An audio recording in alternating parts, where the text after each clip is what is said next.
이제 오늘 이 말씀 1절, 2절은 서론, 인사말입니다. 인사말. 1절 말씀에 보면 바울이 이제 편지를 쓰는 자기를 소개합니다. 하나님의 뜻으로 말미암아 그리스도 예수의 사도된 바울이다, 이렇게 자기를 소개한 다음에 편지를 받는 사람들, 수신자들은 이렇게 명기를 합니다. 에베소에 있는 성도들, 그리고 그리스도 예수 안에 있는 신실한 자들에게 편지한다. 그러니까 이 편지를 받는 분들은 에베소에 있는 성도들입니다. 이 에베소는 저희들이 사도행전 말씀을 함께 나눌 때 특별히 19장에서 설명을 드렸습니다. 바울의 세 번째 전도 여행을 통해 아마 바울의 선교 사역 가운데서는 가장 놀라운 부흥이 일어났던 도시가 이 에베소입니다. 에베소. 그리고 그 당시 인구가 약 한 30만에 이를 정도로 소아시아 지방을 대표하는 도시가 바로 이 에베소였습니다. 그런데 이 에베소에 사도 바울을 통해 놀라운 부흥이 일어났는데, 지금 바울은 로마 감옥에 갇혀 있습니다. 그래서 로마 감옥에서 자기를 통해 놀라운 역사가 일어났던, 그리고 바울이 정말 사랑했던 교회 중에 하나, 이 에베소 교회 성도들에게 이제 편지를 씁니다.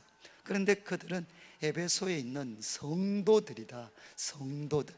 성도들이라는 표현은 구별되었다라는 뜻입니다. 구별되어졌다. 그리고 하나님께만 전적으로 헌신되고 드려진 사람들, 그들이 누군가 하면 성도들입니다. 저희들 한 사람 한 사람은 이 세상과는 구별된 사람들, 그리고 하나님께만 전적으로 드려진 사람들, 그들이 성도들인데, 그들의 가장 대표적인 특징이 뭔가 하면 그리스도 예수 안에 있는 신실한 자들이다.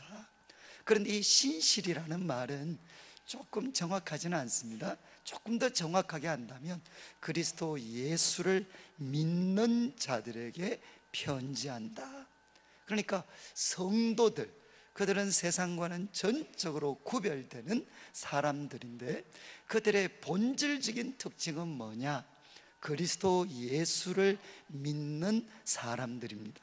예수님께서 하나님이 보내신 유일한 구원자시고, 그리고 그분이 바로 왕이시다, 그리고 그분이 내 삶의 주인이시다 라는 것을 믿는 사람들, 바로 그들을 향해 바울은 편지를 쓰고 있습니다. 성도님들이 이제 먼저 기억하셔야 되는 건, 우리는 누군가? 우리는 누군가 하면 성도들입니다. 구별된 사람들. 무엇을 위해? 하나님만 섬기도록 구별된 사람들. 그리고 그들의 특징은 뭔가 하면 예수 그리스도를 믿는 사람들입니다. 그들에게 편지를 하면서 2절에 바울이 그들을 위해 기도합니다. 그 기도의 내용이 뭔가 하면, 하나님 우리 아버지와 주 예수 그리스도로부터 은혜와 평강이 너희에게 있을지어다. 그러니까 두 가지를 그들을 위해 빌어줍니다. 기도합니다. 은혜와 평강입니다. 이 은혜와 평강이라는 말은 막 그냥 형식적인 인사로 볼 수도 있지만, 에베소서 말씀을 통해서 본다면 사실은 이 에베소서의 주제가 되는 두 단어가 뭔가 하면 은혜와 평강입니다. 여러분, 이제 이 은혜, 저는 이제 신앙생활을 하면 할수록 성경 속에서 가장 아름답고 그리고 가장 귀한 단어가 무엇이냐라고 묻는다면 저는 은혜라고 답변할 수가 있습니다. 은혜. 다른 모든 종교와 기독교를 구별짓는 단어가 있다면 그것은 은혜입니다. 그런데 이 은혜라는 말의 뜻이 뭔가 하면, 제가 지난번 갈라디아서 강의할 때도 말씀드렸지만 이거는 외우셔야 됩니다. 은혜는 뜻이 뭔가 하면 자격이 없는 자들에게 베풀어 주시는 하나님의 호의와 사랑, 그러니까 자격이 없는 자들에게 베풀어 주시는 하나님의 호의와 사랑을 성경은 은혜라고 이야기를 합니다. 그리고 평화는 뭔가 하면, 평화는 뭐 말 그대로 평화죠. 그런데 이 평화는 은혜의 결과입니다. 결과. 우리가 하나님께로부터 은혜를 받으면 비로소 우리에게 무엇이 주어지나? 평화가 주어집니다. 그런데 평화의 1차적인 뜻은 안 싸우는 거죠. 그래서 제가 이제 청년들 섬길 때 가끔 묻습니다. 요즘 집안이 조용하나? 집안이 평화롭냐? 물으면 애들이 이제 예, 요즘 보기 드물게 평화롭습니다. 그러면 제가 이제 뭘 근거로 그래 이야기하나? 그러면 이제 애들이 하는 말이 요즘은 안 싸우십니다. 요즘은 덜 싸우십니다. 이런 이야기를 해요. 그러니까 우리 한국 분들은 워낙 싸움에 지쳐 있어가지고 평화는 뭔가 하면 안 싸우면 평화라고 생각을 합니다. 그런데 안 싸우지만 속에는 칼을 갈고 있는 경우가 얼마나 많습니까? 성경이 이야기하는 평화는 뭔가 하면 겉으로 싸움이 없을 뿐만 아니라 내면에, 우리 내면의 적대감, 서로를 향한 적대감이 무너지고, 그래서 과거에는 원수였던 사람들이 사랑으로 연합되어지는 것, 이게 평화입니다. 평화. 그래서 우리 구약의 언어로 하면, 히브리 언어로 하면 샬롬이죠. 샬롬. 이거는 완전함, 행복, 이런 뜻을 담고 있습니다. 지금 바울은 성도들을 향해 두 가지 은혜와 평강을 빌어줍니다. 특별히 에베소서에서는 1장부터 시작을 해서 3장까지는 하나님께서 어떤 은혜를 주셔서, 그리고 우리들 가운데 어떤 평화를 이루셨는가, 그리고 4장부터 6장까지는 어떻게 하면 이 평화를 지키면서 살아갈 수 있는가, 이것이 에베소서의 핵심되는 내용입니다. 그런데 오늘 이제 앞으로 다루게 될 내용을 좀 우리가 염두에 두면서 오늘은 평화라는 단어에 대해서 좀 생각을 하려고 하는데, 여러분, 이 세상에는 특별히 하나님을 떠난 사람, 하나님을 떠난 세상에는 무엇이 없느냐? 평화가 없습니다. 인간은 타락하면서, 인간은 죄를 지어서 타락했을 때 그들은 평화를 잃어버리게 되었습니다. 그래서 오늘은 이제 창세기 3장을 조금 우리가 살펴보려고 하는데, 성경을 한번 펴시면 좋겠습니다. 창세기 3장은 찾는데 지장이 없어질 것 같아요. 창세기 3장 1절부터 시작을 해서 이제 6절까지는 그 하와, 그리고 또 아담이 뱀의 유혹을 받아서 하나님이 금하신 선악과를 이제 먹게 됩니다. 이제 소위 타락을 했습니다. 타락하고 나서 어떤 일이 일어났나, 조금 더 구체적으로 하면 어떻게 그들이 평화를 잃어버렸나 하는 것을 성경은 이야기를 합니다. 먼저 이렇게 8절을 보시면, 이제 그들이 그날 바람이 불 때 동산에 거니시는 여호와 하나님의 소리를 들었습니다. 이제 하나님의 소리를 들었습니다. 그때 아담과 그의 아내가 여호와 하나님의 낯을 피하여 동산나무 사이에 숨게 됩니다. 여러분, 평화의 첫 번째 영역은 하나님과 우리와의 관계입니다.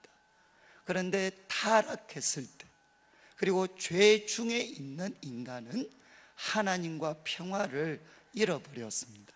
바로 여기에 그 모습이 나오죠. 아담과 하와는 이제 하나님을 향해 숨고 있습니다.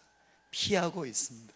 그래서 하나님께서 물으십니다. 9절에 아담아 어디 있느냐? 이렇게 물으니까 10절 대답을 하죠. 아담이 뭐라고 이야기하나? 내가 동산에서 하나님의 소리를 듣고 내가 벗었으므로 두려워하여 숨었나이다. 여러분, 지금 왜 숨었다고 이야기했습니까? 왜 숨었다고 했습니까? 벗었기 때문에 숨었다. 여러분, 이 대답이 맞습니까? 틀립니까? 사실입니까? 거짓말입니까? 아담이 왜 숨었죠? 벗었기 때문이 아닙니다. 이전에도 벗고 있었습니다. 그런데 지금은 왜 숨었죠? 그가 죄를 지었기 때문에, 하나님이 금하신 선악과를 먹었기 때문에 그는 숨었습니다. 여러분, 타락한 인간은 하나님을 향해 숨습니다. 그리고 하나님을 향해 피하게 됩니다. 그리고 마침내는 3장 마지막을 보면 23절, 24절, 하나님께서는 에덴 동산에서 그를 내쫓습니다. 그리고 또 이제는 두루 도는 불칼을 두어서 생명나무 길을 지키게 하셨습니다. 인간은 누구냐? 바로 에덴 동산에서 쫓겨난 자들입니다. 지금 우리가 살고 있는 이 세상은 바로 신라군입니다. 신라군. 이제 범죄한 인간, 타락한 인간은 하나님과 평화를 잃어버렸습니다. 하나님을 향해 숨고 그들은 하나님께 내어 쫓겨났습니다. 인간은 마치 무엇과 같으냐? 가끔 우리가 산책을 하다 보면 공원에 아름다운 꽃이 피어졌지만 그 꽃을 달고도 땅바닥에 떨어져 있는 나뭇가지를 볼 수 있습니다. 여러분, 아름다운 꽃이 피었는데 잎사귀도 무성하고 꽃도 아름다운데 나무가 꺾여서 땅바닥에 떨어져 있습니다. 이 나무가 살았습니까? 죽었습니까? 살았습니까? 죽었습니까? 살은 것 같지만 죽었습니다. 왜? 생명의 근원이 되는 나무로부터 단절되어졌기 때문에, 끊어졌기 때문에. 거기는 아름다운 꽃, 울창한 잎이 있지만 그것은 죽었습니다. 이것이 바로 생명의 근원이신 하나님으로부터 단절되고 내어 쫓긴 인간의, 바로 인간의 실상입니다. 실상. 그래서 성경은 이야기합니다. 타락하고 우리는 하나님과의 그 평화를 잃어버렸습니다. 그런데 그 다음 하나님과 평화를 잃어버리니까 그 다음 무엇을 또 잃어버렸느냐? 자신과의 평화를 잃어버렸습니다. 7절을 한번 보시면, 이에 그들의 눈이 밝아져, 정말 뱀이 약속한 게 이거잖아요. 눈이 밝아져서 선악을 알게 되고 하나님처럼 될 거다 그랬는데, 눈이 밝아졌을 때 하나님처럼 된 것이 아니라 그들은 자기가 벗은 줄을 알았습니다. 그리고 무화과 나무 잎을 엮어 치마로 삼습니다. 옷장사 하시는 분들은 꼭 이 구절을 메모해 놓으셔야 되는데, 이게 이제 옷의 시작입니다. 패션의 시작입니다. 시작. 여러분, 사람이 타락하고 나서 일어난 일이 뭐냐? 자신을 향해 근원적인 수치심을 갖게 됐어요. 자신에 대해서 근원적인 수치심, 이것을 가지게 됐습니다. 그러니까 더 이상 다른 사람에게 벌거벗은 모습으로 내어놓을 수가 없습니다. 그리고 그들은 옷을 통해 자신을 포장하게 됩니다. 이 옷은 말 그대로 무화과 나무 잎일 수도 있고, 세월이 바뀌면서 명품일 수도 있고, 어떤 사람에게는 이것이 부가 될 수도 있고, 명예와 권력이 될 수도 있고, 학벌이 될 수도 있습니다. 사람들은 끊임없이 자신의 그 수치스러움, 수치심을 다양한 옷을 통해서 가리려고 합니다. 그러나 그것은 실패로 끝날 수밖에 없습니다. 사랑하는 성도님들, 우리 내면에 요즘 심리학 같은 것들이 발달이 되니까 우리 내면, 우리들의 그 불안함, 그 불안함의 뿌리 중에 하나가 뭔가 하면 자신을 향한 수치심입니다. 수치심. 혹시 자기가 좀 자랑스러우신가요? 정말 자랑스러우신 분들은 우리 정신과 하시는 최정근이 만나야 될 가능성이 많습니다. 저는 이제 참 이렇게 그 수치심, 이거 생각해 보면은요, 저도 이렇게, 저는 이제 고등학교 때까지는 공부를 좀 했습니다. 저도 동네에서는 천재로 불렸던 적이 있습니다. 믿거나 말거나 하지만. 그런데 그때 저는 정말 수학은 자신 있었습니다. 수학. 그런데 이제 대학을 갔는데 제가 그때 알게 됐어요. 정말 세상에 머리 좋은 애들이 많더라고요. 그래서 저는 아무것도 아니더라고요. 그런데 공부도 잘하는데 또 보니까 집안도 너무 좋아요. 집안이 너무 좋은데다가 얼굴도 잘생겼어요. 그러면 그게 절망입니다. 우리를 너무나도 힘들게 하는 사람들.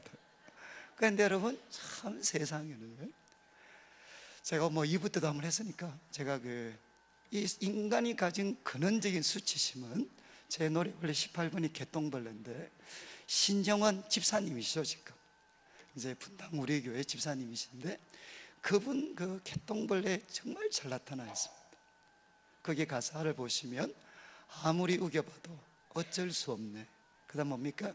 저기 개똥 무덤이, 옆에 있는 분 보고 개똥 무덤이 네 집이다. 여러분 정말 이것만 기억하셔도 우리 집은 개똥 무덤이다. 그리고 가슴을 내밀어도 친구가 없습니다. 그러니까 부끄러우니까요. 나 좀 괜찮은 사람이야. 가슴을 내밀어도 친구가 없습니다. 그리고 날아가는 새들도 참 멀리 날아갑니다. 후렴이 앞건입니다. 가지 마라, 가지 마라. 이거는 여기는 별로 감동이, 청년들은 한테 가지 마라, 가지 마라. 그럼 애들은 뭔가 이렇게 좀 장단을 맞춰주는데, 가지 마라, 가지 마라, 가지를 마라. 나를 위해 한 번만 노래를 해주려. 그리고 나면 그 다음 가사, 난난나나나나. 그 다음 뭐죠? 쓰라린 가슴 안고 오늘 밤도 이렇게 울다가 잠이 든다. 그러니까 정말 아무리 우겨봐도 내가 가지고 있는 돈 가지고, 아니면 내가 가지고 있는 실력 가지고 아무리 우겨봐도 결국은 뭐냐? 너는 개똥이라는 겁니다. 가슴을 내밀어서 내가 갖고 있는 것 갖고 친구를 구해도 모두가 나를 거절을 합니다. 여러분, 인간 속에는, 하나님을 떠난 인간에게는 근원적인 수치심이 있습니다. 그래서 어떤 사람은 이것 때문에 절망하기도 하고, 어떤 사람들은 이것을 내 힘으로 극복하려고 합니다. 이것은 완전주의적인 성향으로 나타나게 돼. 이쪽은 절망하고 완전주의적으로 몸부림치는 사람은 피곤합니다. 성경은 이야기합니다. 하나님을 떠난 인간은 자신과의 평화를 잃어버립니다. 그리고 세 번째, 성경은 뭐라고 이야기하느냐? 나와 너, 이웃과의 관계가 완전히 파괴됩니다. 평화가 없습니다. 그래서 여러분 잘 아시죠? 이제 하나님께서 아담한테 물었습니다. 왜 먹었냐? 그러니까 정말 이게 이제 남자 망신은 아담 할아버지가 다 시켰어요. 그러니까 왜 먹었냐? 한마디만 하면 되잖아요. 제가 했습니다, 잘못했습니다. 그러면 되는데 뭐라고 했죠? 하나님이 주신 저 여자가 줘서 먹었습니다. 이 말은 뭐죠? 이 여자가, 그것도 하나님이 주신 저 여자가 나를 망쳤습니다. 그러니까 또 이제 하와 보고 무슨, 너 왜 먹었냐?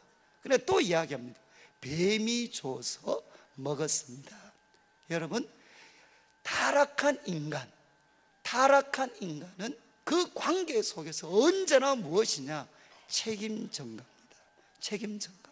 저는 이런 말 하고도 아담 할아버지가 900세까지 살았다는 게 믿겨지질 않아요.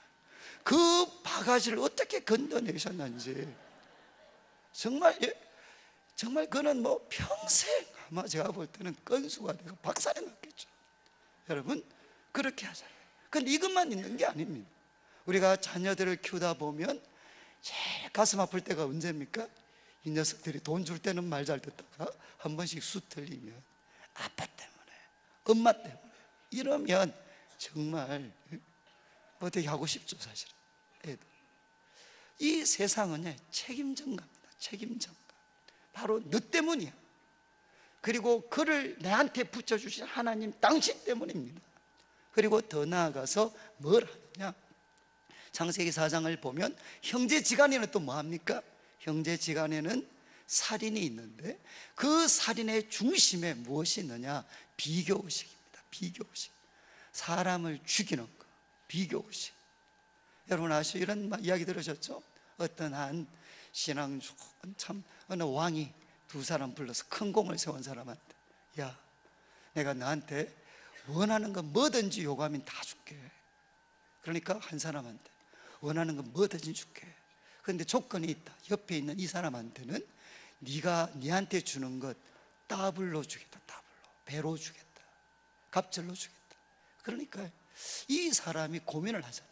이제 원하는 거 뭐든지 구하면 주겠다, 요즘 왕이. 그러면 얼마나 좋은 게 많습니까? 그런데 그거 구하려고 하니까 뭐가 생각이 납니까? 이거 구하면 옆에 있는 인간한테는 더블로 돌아가는 거예요. 2배를 받는 거예요. 이걸 견디질 못해. 그래서 이 사람이 마침내 결단을 합니다. 왕이시여, 결정했습니다. 뭘 줄까? 저의 한쪽 눈을 뽑아 주십시오. 이해하시겠어요? 이게 인간입니다, 인간. 여러분, 이 사회를 가장 비참하고 싸움으로, 전쟁터로 만드는 게 뭐냐? 비교의식입니다. 비교의식.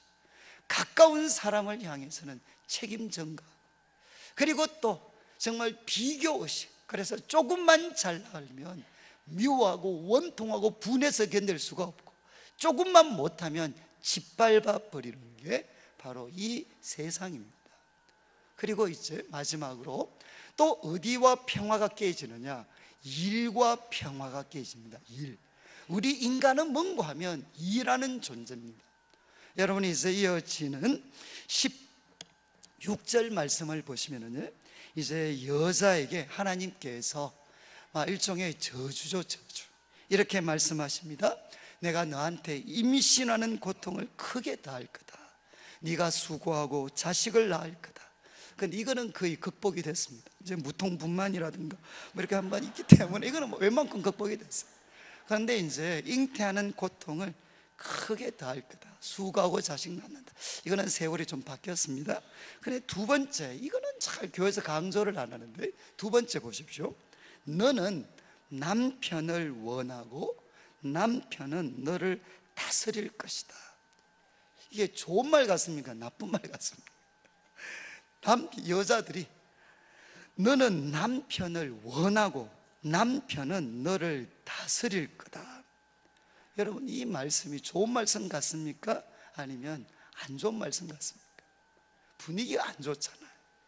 여인이 남편을 원하는데 남편은 좀 장단 맞춰주면 좋은데 그냥 다스려 버리는 거예요. 이 표현이 4장 7절에 똑같이 한번 나옵니다. 4장 7절에는 분위기가 뭐로 바뀌느냐? 가인이 자기 제사가 거부되고 동생 아벨의 제사만 받아들여지는 거 보고 막 울그락불그락 하고 있어요. 그때 하나님께서 4장 7절 마지막을 보면 죄가 문 앞에 엎드려 있느니라 그러면서 죄가 너를 원하나 너는 죄를 다스릴지니라. 이 말은 뭐죠? 죄는 지금 너를 소유하려고 한다. 너의 소유로 만들려고 지금 혈안이 돼 있다. 그런데 너는 거기에 굴하지 말고 너는 죄를 다스려라. 정복하고 다스려라. 그 요구 받아들여서 안 된다. 정복하고 다스려야 된다. 이렇게 말씀했는데 똑같은 단어입니다. 나 아내들은 남편을 원합니다. 너는 남편을 원합니다. 이것은 소유욕입니다. 여인들이 갖고 있는 소유욕이죠. 그런데 이 소유욕에 대해서, 소유욕에 대해서 남편은 어떻게 반응하느냐? 장단을 맞춰주지 않고 짓밟습니다. 너를 다스릴 거라는 겁니다. 사실은 지난 아담 이후로부터, 죄송한 말씀인데 여자분들은 가정에서 죽어가고 있습니다. 애들을 키우면서, 특별히 남편과의 관계에서 그들은 죽어가고 있습니다. 남편을 소유하려고 원함은 남편인데, 그런데 그 남편은 언제나 어떻게 반응하느냐? 다스리고 짓밟는다는 것입니다. 그래서 가정에서 어떤 일이 일어나느냐? 소유욕과 지배욕, 정복력이 피튀기게 싸우게 될 것이라는 겁니다. 이러면서 여인들은 가정에서 고통을 당합니다. 가장 귀한 가정을 세우는 일이 아내들에게는 고통이 됩니다. 그러니까 이제 우리 남자분들이 말씀 듣고 나면 한마디만 해줘요. 미안하다, 미안해. 아이고야, 그동안 이렇게 죽어갔구나. 이거 우리가 잘 하셔야 됩니다. 근데 그러면 여자분들 좀 억울하잖아요. 우리는 근데 괜찮습니다. 남편도 죽어갑니다. 남편은 어디서 죽느냐, 이게 홈그라운드가 다릅니다. 이제 17절을 보시면은 아담에게 말씀하시는데, 내가 아내의 말 듣고 먹지 말라는 건 먹었으니까 이제 무엇이 저주를 받느냐? 땅이 너 때문에 저주를 받습니다. 평생에 수고해야 그 소산을 먹습니다. 여러분, 땅이 저주를 받습니다.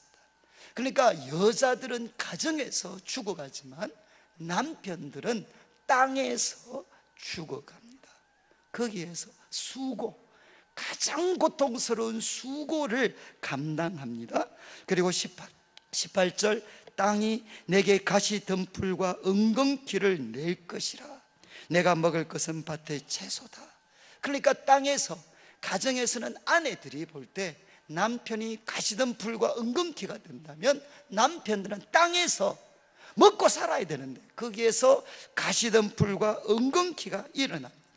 그것을 극복하고 정말 우리 가족들을 먹여 살리려고 몸부림치다가 19절에 보시면, 내가 흙으로 돌아갈 때까지 얼굴에 땀을 흘려야 먹을 것을 먹을 것이다. 내가 그것에서 취함을 입었다. 너는 흙이니 흙으로 돌아가라. 여러분, 남자들은 노동 현장에서 가시와 은근키와 싸우면서 가족들을 부양하다가 그들은 죽어가게 됩니다. 성도님들, 저는 이제 대학 시절, 청년 시절에 도대체 인간이 누군가, 이 세상의 실체는 뭔가, 이 세상이 바뀔 수 있는 방법은 뭔가, 저도 참 많은 고민을 했습니다. 그리고 많은 책들을 읽었지만 저는 이 창세기 3장을 보면서, 공부하면서 그냥 입에서 탄성이 나오더라고요. 이거는 완벽하다. 정말 완벽하구나. 이게 바로 인간이구나. 나를 통해서도 확인했고 사람들을 통해서도 확인했고, 하나님을 떠난 인간은 어떻게 되어 있느냐? 평화가 없습니다. 하나님은 무섭습니다. 그리고 또 자신과 평화가 없습니다. 언제나 자신을 보면 견딜 수가 없습니다. 거울을 볼 수 있는 힘과 용기가 나지 않습니다. 그리고 사람과의 관계는 비교의식과 책임 전가로 얼룩져 있습니다. 여인들은 가정에서 죽어가고 있고 남편들은 일터에서, 땅에서 죽어가고 있습니다. 이것이 성경이 이야기하는 인간의 실체입니다. 실상입니다. 그런데 이것을 근본적으로 바꿀 수 있는 길은 노력을 통해서 되지 않습니다. 저는 모태신앙입니다. 모태신앙이어서 언제나 교회에서 배웠던 게, 예수 믿으니까 착하게 살아야 된다. 그래서 저는 착하게 살아야 되고 모든 일은 하나님의 영광을 위해서 해야 된다. 그래서 저는 꿈이, 저도 원래 물리학을 공부했으니까 꿈이 믿거나 말거나 하지만 저는 노벨 물리학상을 한번 받아보는 거였어요. 꿈은 가져볼 수 있잖아요. 그리고 제가 이제 노벨 물리학상을 만약에 받았다, 그래서 이제 아나운서가 인터뷰를 합니다. 소감을 물으면 이 영광을 하나님께 드립니다. 그 말 한마디 하면 저는 바로 휴거 될 줄 알았어요. 저는 이 땅을 벗어나서 에녹처럼 하나님께 들림을 받을 줄 알았어요. 저는 언제나 마음에, 바로 예수 믿으니까, 하나님 믿는 사람이니까 모범생 착해야 돼. 남들하고 달라야 돼. 근데 여러분, 이렇게 몸부림치면 칠수록, 죄송한 말씀입니다, 하나님은 누구십니까? 가까이 하기에 너무 멀리 계십니다. 그런데 제가 성경을 통해서 가장 깨달았던 놀라운 사실은 뭐냐? 여러분, 이 평화는 하나님이 준비하신, 인간이 상실했고 하나님만 주실 수 있는 이 평화는 노력해서 얻을 수 있는 게 아니고 은혜, 믿음으로, 은혜로 받아들일 때 내 것이 될 수가 있는 것. 저는 이제 제 인생의 최고의 발견이었어요. 이거 믿음으로 받아들이는 거구나. 이 예수님 통해서 하나님이 이루신 이 은혜, 내가 받아들이면 내 삶에 내가 그토록 찾았던 그 평화가 내 것이 될 수 있구나. 저는 지금도 잊을 수가 없어요. 제 자신의 존재의 모순 때문에 도저히 견딜 수 없을 때, 그때 주님이 찾아오셔서 예수 그리스도의 그 십자가 보혈의 공로 의지에서 나 너 부끄러워하지 않아. 그래서 하나님과 저와의 관계가 노력해서 회복이 된 것이 아니고 예수님 통해서 하나님이 주신 이 은혜, 이거 내가 받아들일 때 받을 만한 자격이 없는 자들에게 베풀어 주시는 이 하나님의 호의와 사랑을 내 것으로 받아들일 때, 그때 하나님과 저와의 관계가 회복이 됐습니다. 그리고 또 저는 저 자신이 너무너무 부끄러워서 견딜 수가 없었어요. 그런데 내 자신이 부끄러워 견딜 수 없을 때마다 하나님이 말씀하세요. 너 그런 자지만 나는 너를 사랑해서 내 아들을 널 위해 줬다. 나는 너를 얼마나 사랑하고 얼마나 귀중히 여기는가 하면 너를 얻기 위해서 나는 내 아들을 대가로 지불했다. 제가 주님 만나고 나서 가장 놀랍게 발견한 게 또 이거였어요. 내 자신의 고귀함, 가치. 나는 누구냐? 하나님이 자기 아들을 지불할 정도로, 좀 표현이 그런데 투자 가치가 있는 사람입니다. 여러분 믿으십니까? 여러분들 누구냐? 하나님께서 자기 아들을 대가로 지불하실 만큼 투자할 만한 그런 가치가 있는 사람들입니다. 이것이 저는 저 자신에 대한 태도, 이해를 완전히 바꿨어요. 저는 지금 모순 덩어리고 부족하고 연약한 건 너무 많이 있지만 어떻습니까? 제 속에 예수님의 보혈이 흐르고 있습니다. 그리고 제 속에 누가 계시느냐? 하나님의 신, 하나님의 영이신 성령님이 계십니다. 그 성령님이 저를 바꾸시고 변화시켜 가실 겁니다. 사랑하는 성도님들, 그때부터 저는 비로소 제 자신을 사랑할 수 있는 힘이 생겼어요. 그리고 저는 사람들을 사랑하지 못할 줄 알았어요. 왜냐하면 저는 모든 사람은 저에게, 죄송합니다, 저에게는 경쟁 상대였어요. 모든 사람은, 모든 이 한국 교육의 부작용이죠. 모든 사람이 저에게는 경쟁 상대였습니다. 그런데 예수님 믿고 나서 저에게도 놀라운 일이 일어났습니다. 인간을 향한 긍휼히 여기는 마음이 일어났어요. 내가 찌른 모순 덩어리가 나만 그런 것이 아니라 이거는 인간이 그렇구나. 인간이 이 모순 속에 빠져 있구나. 그때부터 저는 놀랍게도 사람을 향한 사랑의 마음, 사람을 향한 그 긍휼히 여기는 마음이 제 속에 일어나게 되었어요. 그리고 여러분, 우리 가정에도, 우리 성도님들의 가정에도 얼마나 많은 아픔이 있습니까? 그런데 은혜를 받고 나니까 그 아픔 많은 가정, 우리를 힘들게 했던 그 수많은 여건, 그러나 여러분, 그 아픔의 현장 무엇으로 보이기 시작하나? 위대하신 하나님이 나타나실 수 있구나. 정말 모순과 우리들의 연약함이 크면 클수록 우리 마음속에 하나님의 더 큰 위대하심이 드러날 수 있겠구나.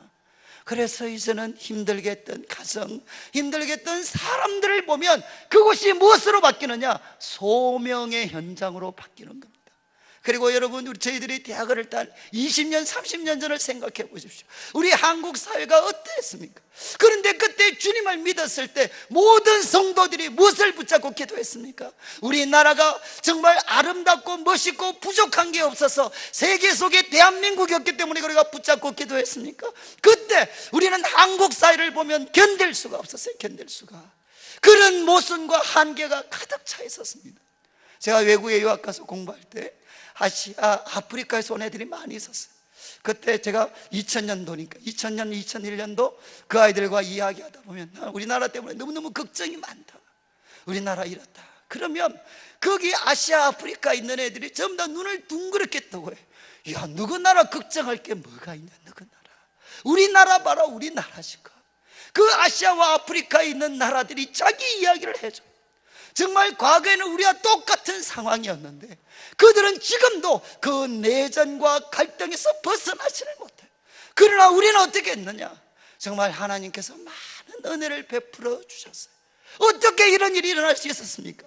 하나님 만나고 우리 민족의 부족함들, 아픈 상처들, 누구도 삼일 수 없는 우리 백성들의 한, 그러나 이 하나님은 풀어주실 수가 있다. 우리가 문제덩어리니까 하나님의 위대하심이 우리 가운데 드러날 수 있다. 부족하고 연약하고 더럽고 추악한 이 민족이 하나님 만났을 때 소명의 현장으로 바뀌게 됐어요. 그때부터 이 나라를 사랑하는 사람들, 이 나라를 위해 기도하는 사람들, 이 나라를 축복해 주는 사람들, 이 나라를 향해 하나님의 평화를 선포하는 사람들이 일어났기 때문에, 그리고 이 민족을 주님의 마음으로 사랑하고 헌신한 사람들이 있었기 때문에 오늘 우리가 이까지 올 수 있었습니다. 여전히 우리는 부족하고 한계와 모순이 많이 있지만 사랑하는 성도님들, 주님의 은혜가 임하시면 다시금 이 땅 가운데 하나님의 평화가 주어질 수가 있습니다. 저는 오늘 이 말씀을 마무리하면서 저는 이제 오늘 또한 우리 에베소서를 우리가 함께 나눌 때 마음에 소망하기는, 하나님 우리에게 은혜를 부어 주십시오. 우리 부족하고 우리 연약합니다. 그러나 주님의 이름으로 우리에게 은혜를 베풀어 주십시오. 그리고 우리 성도님들의 삶에, 그리고 우리 성도님들의 영혼과 가정과 교회 가운데, 그리고 이 땅 가운데 하나님의 은혜만이 만들어낼 수 있는 그 평화, 그 평화를 다시금 우리에게 허락하여 주시옵소서. 이 놀라운 은혜가 우리 성도님들 가운데 넘치게 되시기를 주님의 이름으로 축복합니다.